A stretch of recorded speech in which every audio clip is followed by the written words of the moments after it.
Yes, and a happy new year to everybody. Namaste, precious, precious souls. Welcome to Book of Life. We will be reading today from Adventures in Astral Astara, the fourth degree, lesson 4.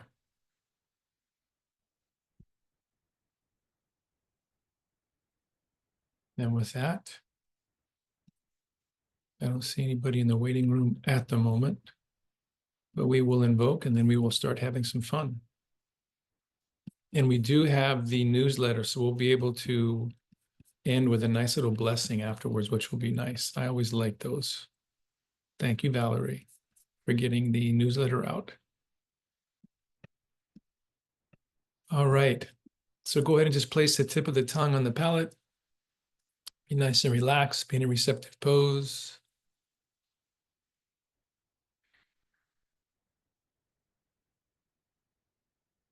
To the Cosmologos, the great architect of the universe, Heavenly Father, Heavenly Mother, to our spiritual teachers, to Holy Master Choa, to Buddha Padmasambhava, to the Circle of Seven, to Robert and Erlyn Cheney, to Master Astalea, to Lord Kutumi, Lord Rama, Lord Zoser, to the Astarian hierarchy, to the Lord Yehoshua Bar Miriam, the Lord Christ, to Holy Mother Mary,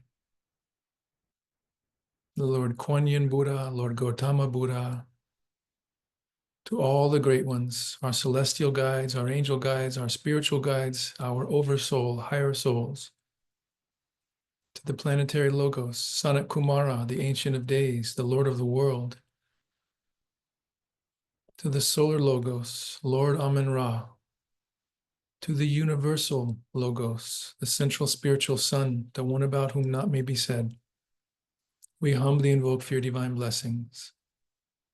May we be a channel through which thy holy ones approach the world. May we be a center for the radiation of thy power. Teach us to travel light, that we may better gain the heights, break the bonds that bind. Teach us to give ourselves entirely to thy service, to attune ourselves to thy will. Teach us to lay down the small personal life for the greater cosmic life, and to love with the love of God in full faith. Om Tat Sat Om. We release all unauthorized connections, front and back.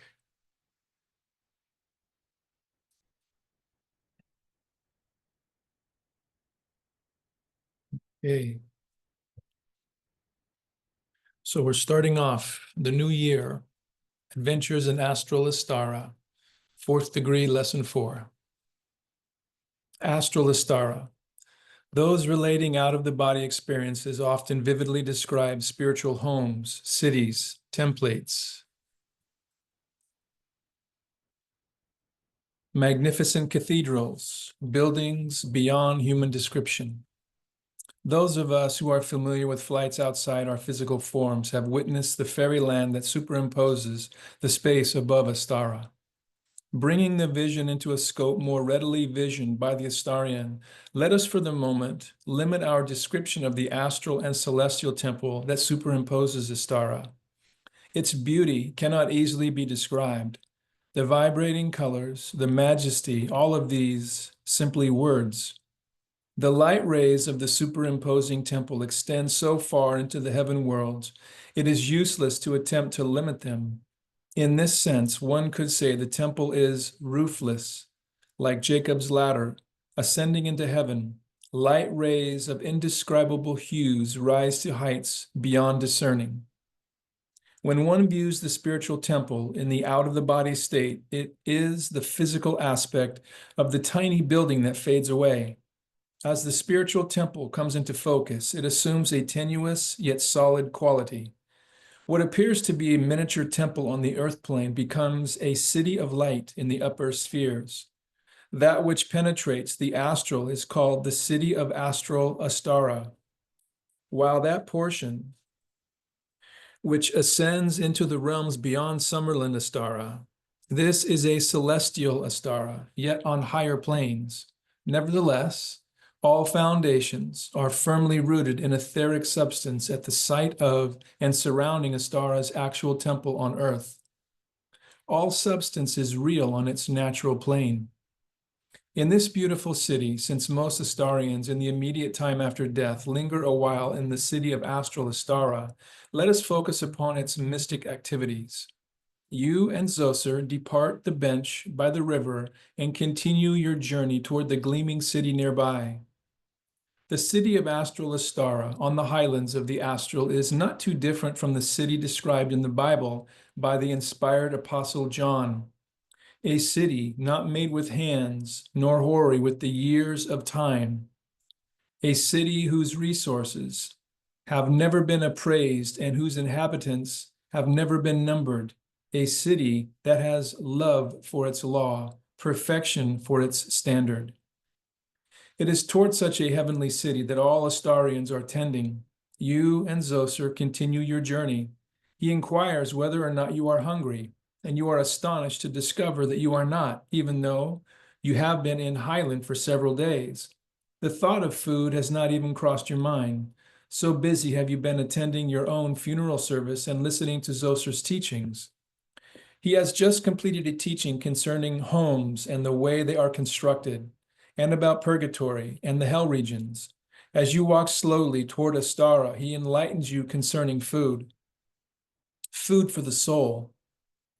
Zoser explains that newcomers often eat and drink as they did on earth. They experience what they fancy to be hunger and thirst. That which is consumed is discarded as vapors rather than waste matter from the body. The epicure will reveal in the quaint and rare delicacies that brought pleasure on earth. The ascetic, continuing to renounce such earthly pleasure, will find fulfillment in the small token of bread and water. These habits continue until you become aware that your own astral form is able to assimilate nourishment through inbreathing etheric substance. With this awakening will come another step upward in your ascension. You realize you need no food as such for your nourishment. When old friends eventually meet on inner planes, what pleasure they have exchanging accounts of happenings during their early days in the afterworld. The antics one so earnestly performed, the cosmic efforts to learn to adjust to the accelerated energies.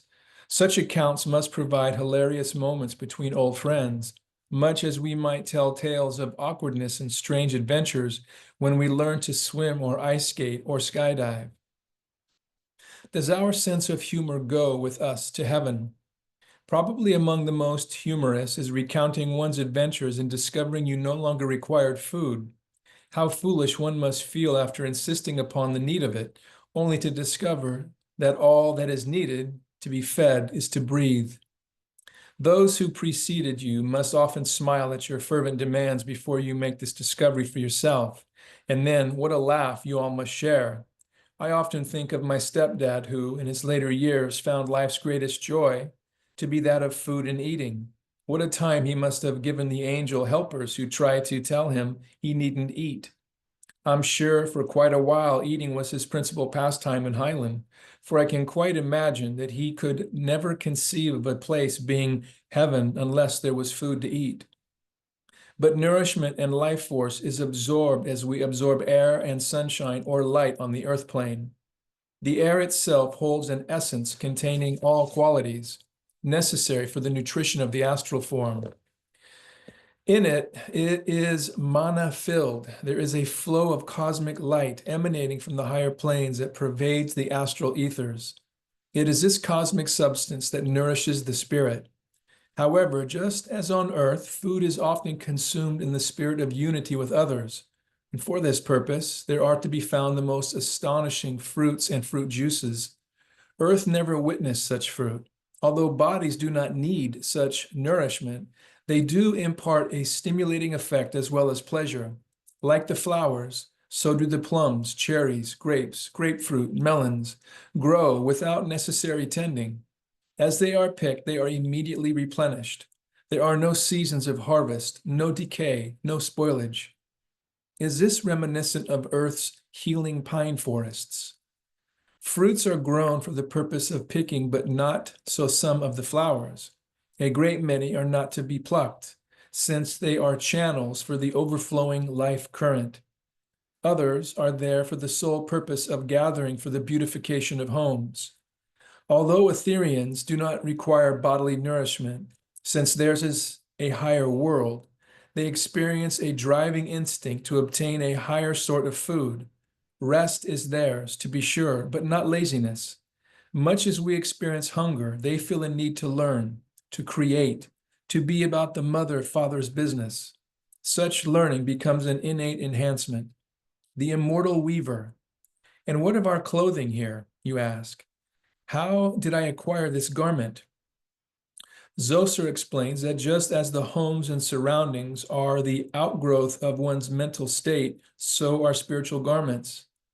On full awakening, one of the first thoughts that pervades the consciousness is that one is fully clothed, sometimes in garments resembling those worn on earth, sometimes in robes. The materials seem to be cotton, wool, silk, or whatever is familiar to your earthly senses. One becomes aware, too, that an intense thought subtly communicates itself to clothing and to the immediately surrounding atmosphere. Out of the incredible ethers of the astral plane, our first clothing is woven by friends who have awaited us. And since our modes of dress is so intimate a part of the being, one instinctively draws around one's new form garments similar to those worn on earth. Since our first weeks over there are fashioned out of our memory patterns, it is only natural that our clothes would resemble those we wore on earth.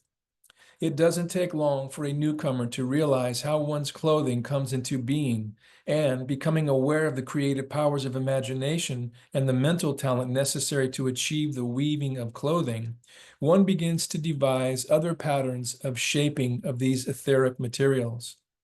Usually, the person is anxious to exchange his or her clothing for that worn in Etheria, although there is certainly no compulsion. The usual Etherian garment is a full-length flowing robe. Those wearing earth garb appear quaint in their business suits, shirts, ties, jeans, dresses, high heels, low heels, sneakers. The person in uniform may quickly discard it for that which is more comfortable.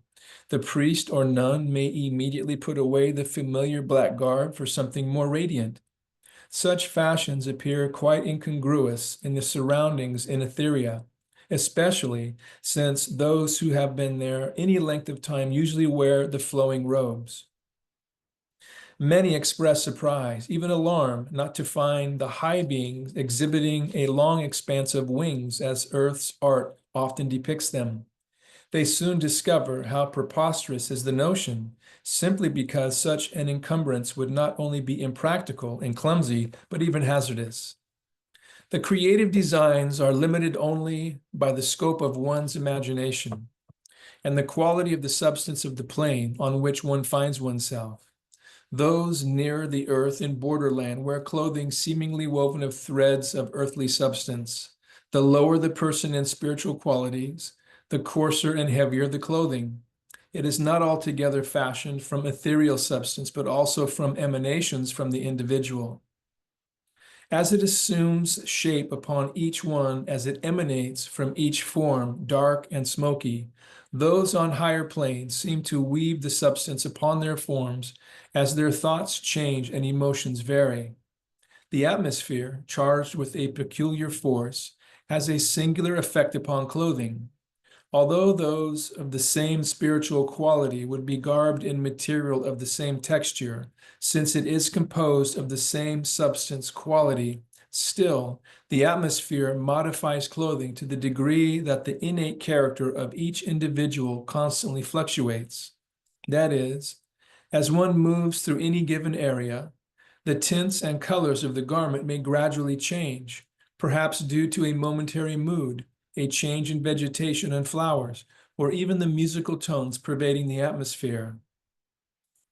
The fruit of the Spirit is love, joy, peace, long-suffering gentleness, goodness, faith. Galatians. On the highlands of heaven, materials assume the appearance of silk, velvet, gold cloth, shining lace, or gauzy gossamer veils. The higher the plane, the less like fabrics of earth do garments become, until they acquire an indescribable, transparent luminosity. The flowers and jewels that adorn such garments are also the outgrowth of the Spirit and correspond to the development of inner spiritual gifts. Thus, those who occupy spiritual zones for a long time become able to recognize the status of any spirit according to the pilgrim's clothing, jewelry, and the symbolic colors surrounding him or her. Changes of clothing can be automatic according to one's thoughts or emotions, or can be a matter of the will of the Creator according to the pilgrim's desires. Each assumes the kind of outfit one prefers. Some continue to wear the mode of dress they wore on earth. Some assume costumes of ancient times, such as togas, simply because they like them. In all things, the pilgrim is the creator of his or her own realm in the world of spirit, and can be surrounded only by the similitudes of oneself. Thus, planes are formed by large groups or societies of like-minded spirits. In such districts, the scenery, homes, clothing, and all externals represent the nature or character of the pilgrims who inhabit them. One approaching from another society will detect instantly the aura or atmosphere of this particular zone, thereby recognizing its spiritual level. The atmosphere will be redolent of perfumes, reflecting the goodness, gentleness, benevolence, and wisdom of the inhabitants, since every great and noble gift of spirit has its own essential pure fragrance and auric emanation. As a person thinketh. Emanuel Swedenborg, the incomparable Swedish seer of the 17th century, wrote, "The extrication of the spirit from the body is an office assigned to a certain order of angels. They receive souls kindly and introduce them to their new sphere, where they quickly seek out those with whom they have an affinity. I have frequently heard newcomers from the earth rejoicing at meeting their friends again, and their friends rejoicing at their arrival. Husbands and wives meet and continue together for a long or short time, according to their mutual affinity. Very many of the learned from earth are amazed when they find themselves after death in houses, in bodies, and in garments much as those of earth. Angels appear clothed, and each angel in vesture corresponding to their intelligence. The most intelligent have garments which glitter as with flame, and some are resplendent as with light. The less intelligent have garments of clear or opaque white without splendor. The still less intelligent have garments of various colors, solid or pure, according to their individual spiritual perception. The garments of the angels do not merely appear to be garments, they really are garments, for they not only see but feel them, and have many changes which they take off and put on, laying aside those not in use and resuming them when they come into use again. That they are clothed with a variety of garments, I have seen 1,000 times. From the Bible, and the angel of the Lord descended from heaven, and came and rolled back the stone and sat upon it, and his raiment was white as snow. Matthew. And again, and when they looked, they saw that the stone was rolled away, and they saw a young man sitting on the right side, clothed in a long white garment. Mark. On the Mount of Transfiguration, when Moses and Elias appeared and talked with Jesus in the presence of Peter, James, and John, the description of the garments is most important. The disciples described it thus: his raiment was white as light. Matthew. John of Patmos in Revelation 15, chapter 6, describes 7 angels coming from the temple, clothed in pure white linen, and having their breasts girded with golden girdles. And again in Revelations, and when he had opened the 5th seal, I saw under the altar the souls of those who were slain for the word of God and for the testimony which they held. and white robes were given unto every one of them. Are there actually robes of righteousness? Time and again, the heavenly garments are described. In Revelation, he that overcometh shall be clothed in white raiment. Over and over again, the heavenly garments are said to be white robes, raiment white as snow, shining garments above the brightness of the sun.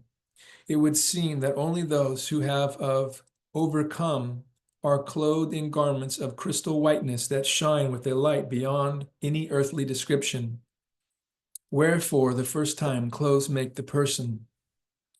It would appear that garments are the most revealing record of the degree to which one has harmonized mind, emotions, body, and spirit, and attuned them to true spiritual goals. In which case, many of the pompous, egotistical, and haughty of earth will be leveled to their true spiritual estate when they reach the other side. Here on earth, the happy and expectant mother seeks the daintiest, softest, purest, and usually the whitest garments for her expected little angel from heaven. So do those tender guardians on the other side prepare our garments as they wait for us to join them. Such must be woven, however, of the materials of the plane we shall inhabit, beautiful or dimmed. These emanations are created by our inner life. Those who have not much inner life may find themselves poor indeed in the world of spirit, while those who are constantly radiating love and charity and consideration for others and for themselves as well may find waiting there a whole wardrobe of gossamer garments woven of the pure, unstained linens of heaven. The first garments that we wear in spirit life are always gifts of love, created by those who have gone before us, just as it is with infants here on our plane.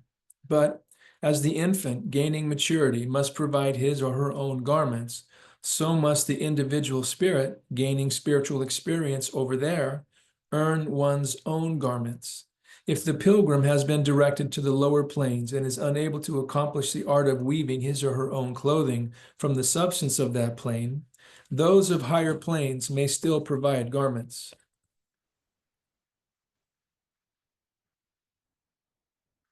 For the mind is as the weaver's loom. The pilgrim has no choice in its selection. His or her wardrobe is created according to the texture, the colors, and the quality of the plane to which he or she is drawn. The activities and thoughts act as the loom which weaves the garment.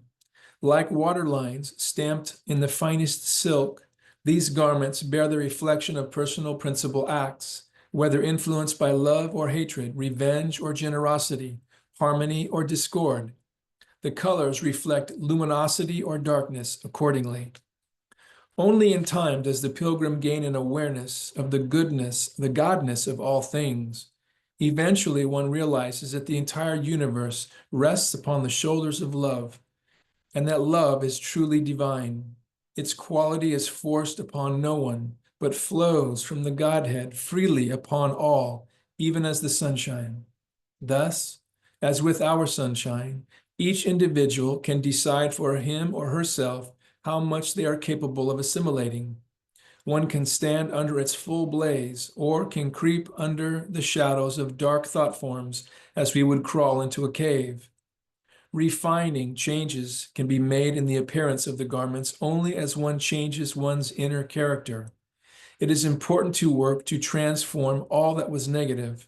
One must make restitution to those who have been wronged. One must sincerely ask for forgiveness from those one has injured. As such, erasing of negative karma and seeking forgiveness evolves. So do the pilgrim's garments assume the qualities of beauty. No soul on earth has arrived at the place where one has overcome all one's faults. It is through overcoming that we progress. Therefore, do not despair because you find fault with yourself. As a teacher once said, if you can find no fault in yourself, hang your harp on the nearest willow, for your progress is at an end. On earth, one of the purposes of clothing is to protect the physical body from cold or heat. Garments are adjusted according to climate. Over there, clothing is worn as a symbol of the spiritual condition of the wearer. There is no cold or heat. Clothing is worn as a matter of course, as we wear clothing here, but it serves the double purpose of also indicating the spiritual evolution of the wearer. Both the texture and the colors of garments assume their quality from the spiritual character of the person wearing them. As one develops gifts of the spirit, intuition, perception, graciousness, such mental development reflects in regal robes of beauty indicative of acquired supremacy. Those in the higher heavens weave their garments by the power of their creative will upon the substance of their planes, and their clothing is often created in the twinkling of an eye. Here on earth, the seamstress and the tailor and the famous designer learn to execute drapes and folds and seams and short hems and long hems and pleats by executing their skill upon the materials of earth. Over there, the artisan of clothing gathers from the substance of the plane itself the material needed to create a garment and, visualizing the design desired, quickly molds the substance into the draped or shining vesture. But there is a technique to such mental creations. One could not, for instance, produce an Indian sari or a Roman toga unless one could remember exactly how they looked. Creating such garments requires a clear mental pattern and shape, powerful visualization, and then the power to draw the subtle matter of the thought world around the pattern so as to actually materialize the garment. Each plane contains its own vibration and tenuity. Thus, the clothing substance of one plane might be completely different from that of a higher plane. The substance is gathered by the will of the personality from the atmosphere, from the flowers, from all forms of animate life, and magnetically treated until it evolves into such shape, beauty, and perfection as the pilgrim mentally designs. Such artistry is taught in certain schools. One learns to concentrate, gather material from the ethers, and fashion it into colorful clothing and ornaments. One acquires skill in creating substance and molding it into garments, homes, beautiful appointments. Well, you need training in a creative trade school over there. Denizens of the higher planes wear clothing commensurate with their inner purity and beauty. Often the folds of a garment resemble liquid glass, both silver and gold, and shine with such luminosity the eyes of mortals would find it difficult to behold. The texture is often like gossamer cobwebs falling around a form, which itself seems to shine with a radiant light. Some garments float easily and loosely. Some are belted with jeweled belts or fasteners. It is indeed a lesson in thought creativity to see a garment seemingly weave itself about the form of a divine messenger, much as one might watch a rose emerge from a rose bush, first as a bud, then unfolding into full-blown beauty, all within a few minutes' time. Threads of vibration drift from the forms, often in various colors. They seem to form themselves in a curious network of remarkable designs. As the threads weave themselves about each other, the light of each becomes intensified, where it crosses with another, reflecting some kind of inner radiance. Such clothing seems to be an actual part of one's being. The pilgrim soon learns that every attribute of the soul, whether uplifting or oppressing, has its corresponding ray of color. Many spiritual forms seem indeed to be encompassed about with softly blended colors of the rainbow, all diffusing together to form a soft, colorful garment. The ornamental gems found on the belts or elsewhere on the garment radiate with a living luster, reflecting the spiritual understanding of the wearer. These gems are always the result of the wearer's own creative acumen and could never have been created by a less than worthy spirit.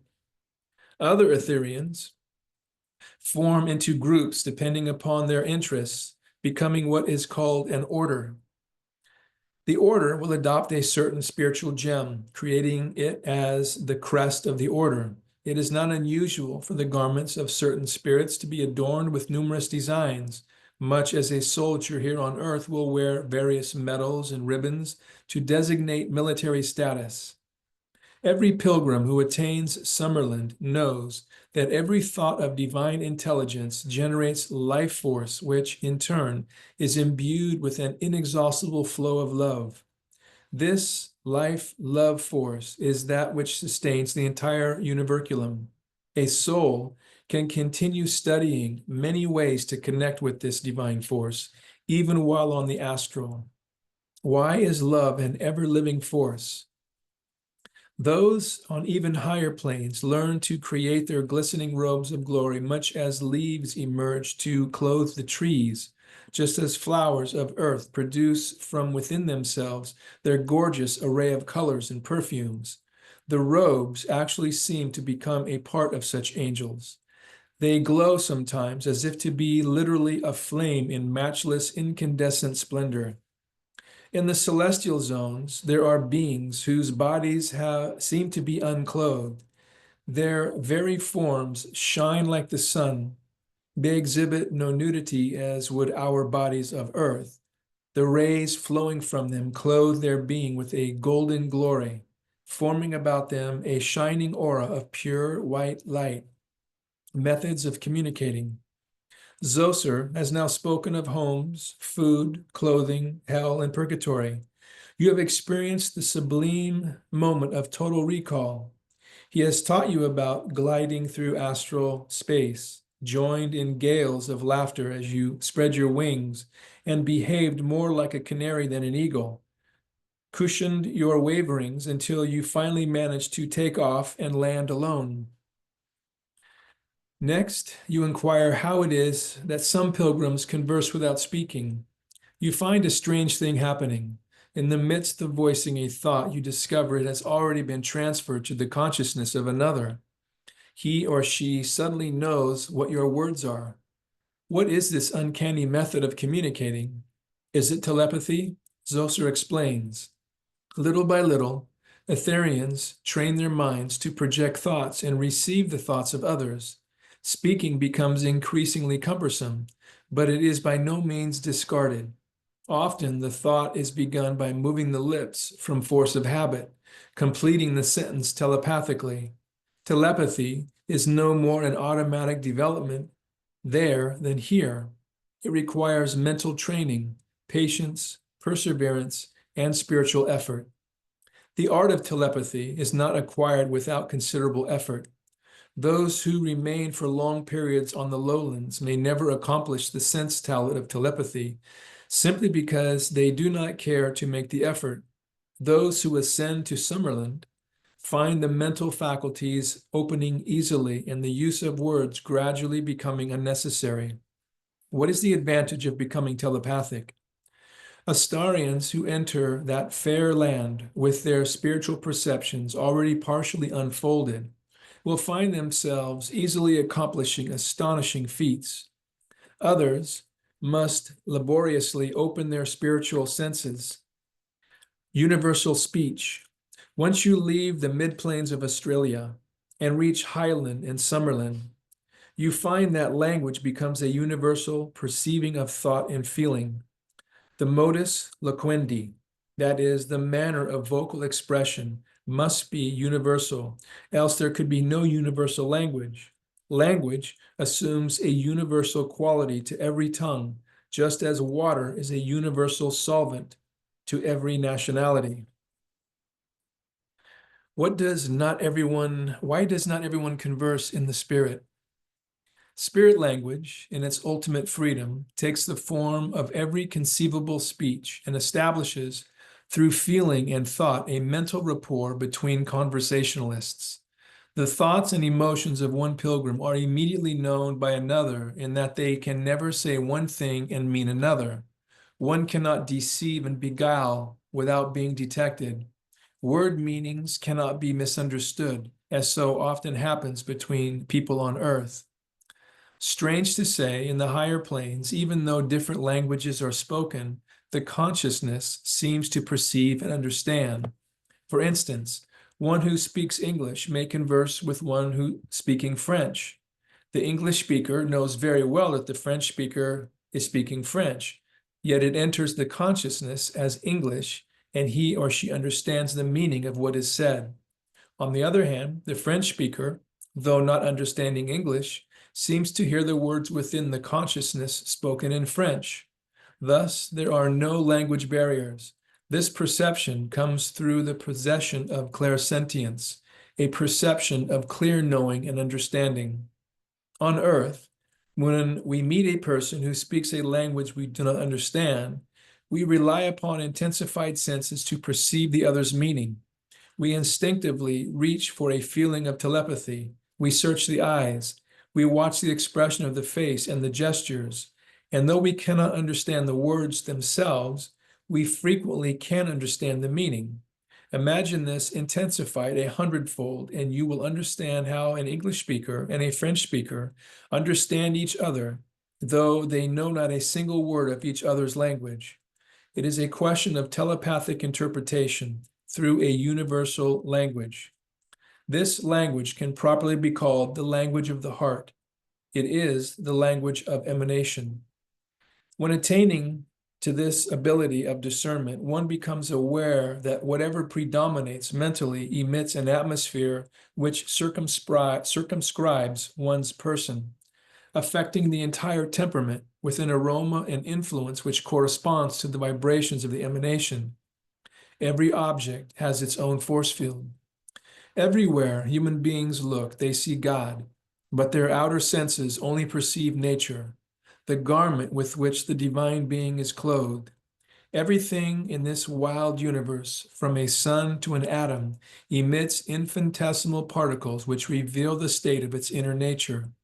The magnet possesses in its attraction. It is detected around a rose by the quality of its perfume, but the emanations are the most powerful around each person. It is the individualistic quality of this emanation which the bloodhound detects when he is tracking his quarry. Each person emits thousands of cells per minute into the atmosphere, each stamped with the scent of the inner person, enabling trained dogs to track those persons through these emanations. Every stone, blade of grass, home, church, has its own individualized sphere of emanation which holds the story of its inner quality. Even here on Earth, we react to this law of vibrational response. Every person we meet affects us differently. We subconsciously react to peculiar influences which depress, make us angry, arouse respect or love or happiness or joy. Some people attract us physically, some uplift us spiritually, just by mere contact. In Etheria, this language of the heart is promoted to an inconceivable degree of facility. When you perfect this method of vibrational communication, you have outgrown the necessity of external speech, and having been taught through the mysterious vibrations of pure music, you enter into the deep, impersonal, perfect language of love. It is the language of absolute contact. Two people, thus communicating, not only meet face to face, but also heart to heart. Their auras blend harmoniously, and their thoughts are instantly perceived. On Earth, we can only perceive through the hands, the eyes, the lips, the touch, and the speech. There, meeting soul to soul, communication is indescribably sweet and perfect. There it is telepathy at its zenith. There, the shape of your character is read and known by your emanations, be they through the colors, the aroma, the coarseness, or the radiance. In this exalted state, there is no possibility of being misunderstood, for words have been transcended. Thoughts are exchanged swiftly and perfectly. They flow between communicants like mental beams of mind force. Is a character reading actually an emanation reading? No one enters this exalted state until attaining such mental agility as to sustain this incomparable method of communication.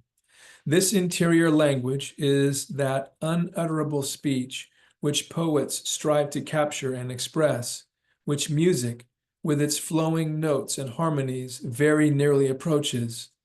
There is not one among us who has not been lifted into higher states of consciousness through some soul-stirring melody.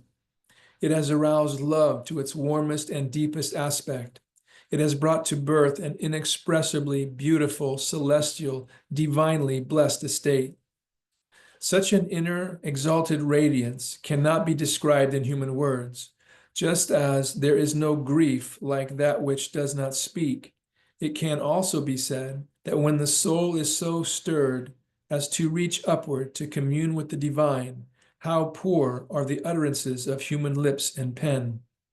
This sublime language possesses a mental electricity more mysterious than the most subtle fluid that flows through material substance.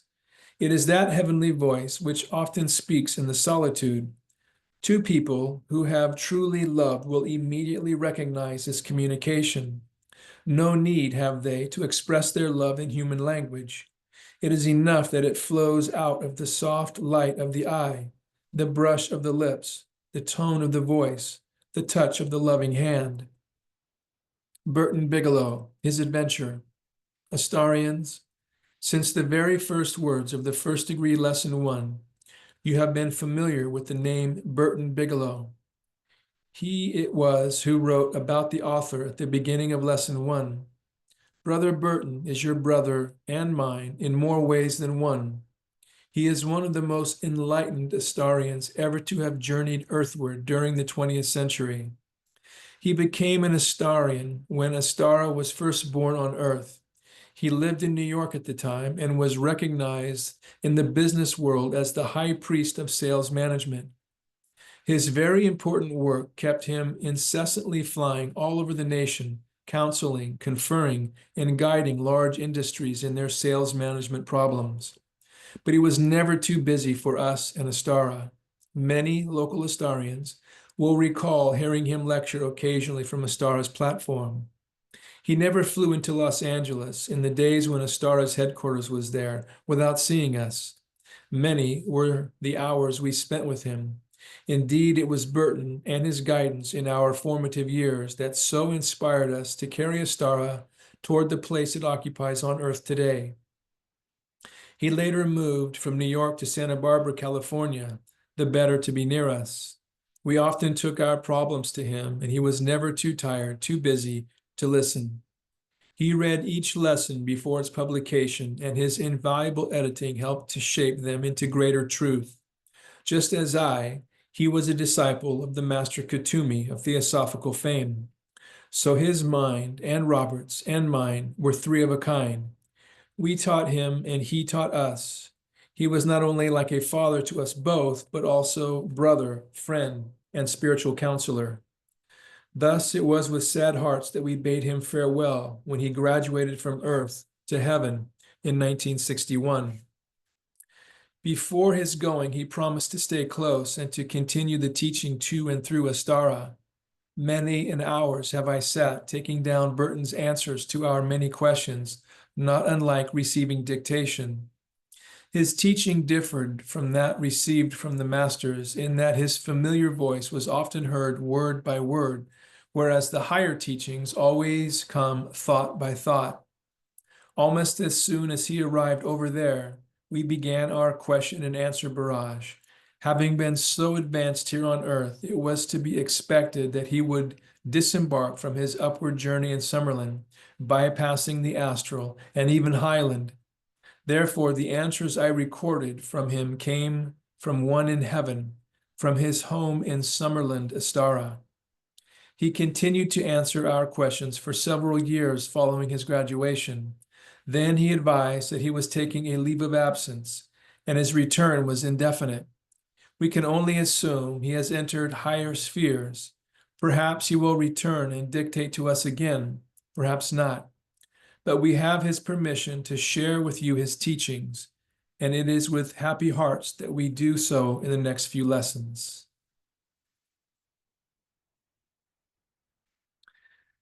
And there is Fourth Degree Lesson 4.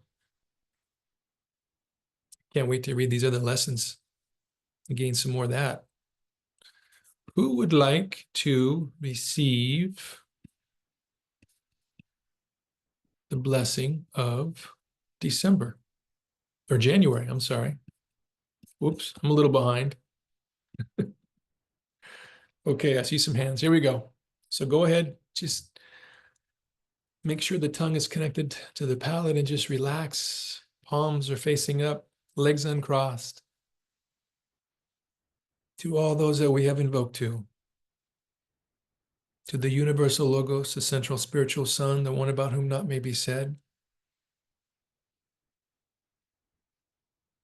to all the universal and galactic Logoi, with the divine emanation of Aum, in reverent devotion to the causal Logos, we command, will, and decree that a portion of that divine Aum be directed into and onto all those on this call, that they may receive the blessing from Astara and the higher beings. Let the great white light shine upon and within you.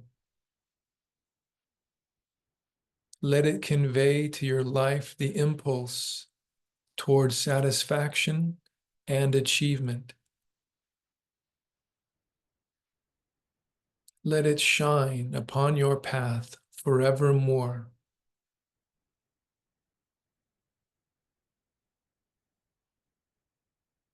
The affirming meditation. I become more closely attuned with the Creator of all that is.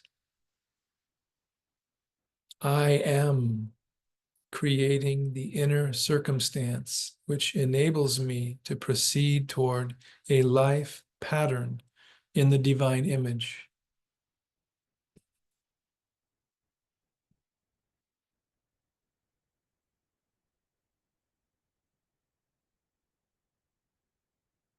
May these blessings manifest spiritually, mentally, emotionally, etherically, physically, surrounding, enfolding, embracing every cell, the space surrounding every cell, all protons, neutrons, and electrons within all. The essence of Aum, of unconditional love. May this manifest.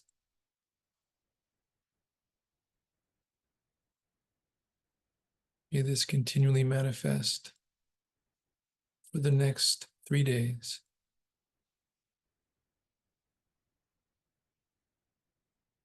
Tatatso, tatatso, tatatso.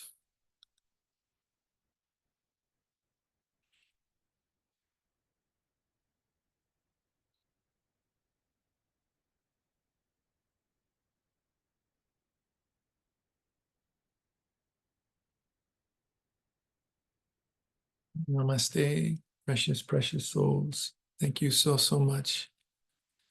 Welcome to January. Happiest, healthiest, most prosperous of New Years to you all. We'll see you tomorrow for the blessing of the prayer petitions. And thank you again so much for enduring my reading. I get so blissed when I read these. I have to go word for word, and I apologize for the mistakes I make. Namaste, precious souls. Be very, very well.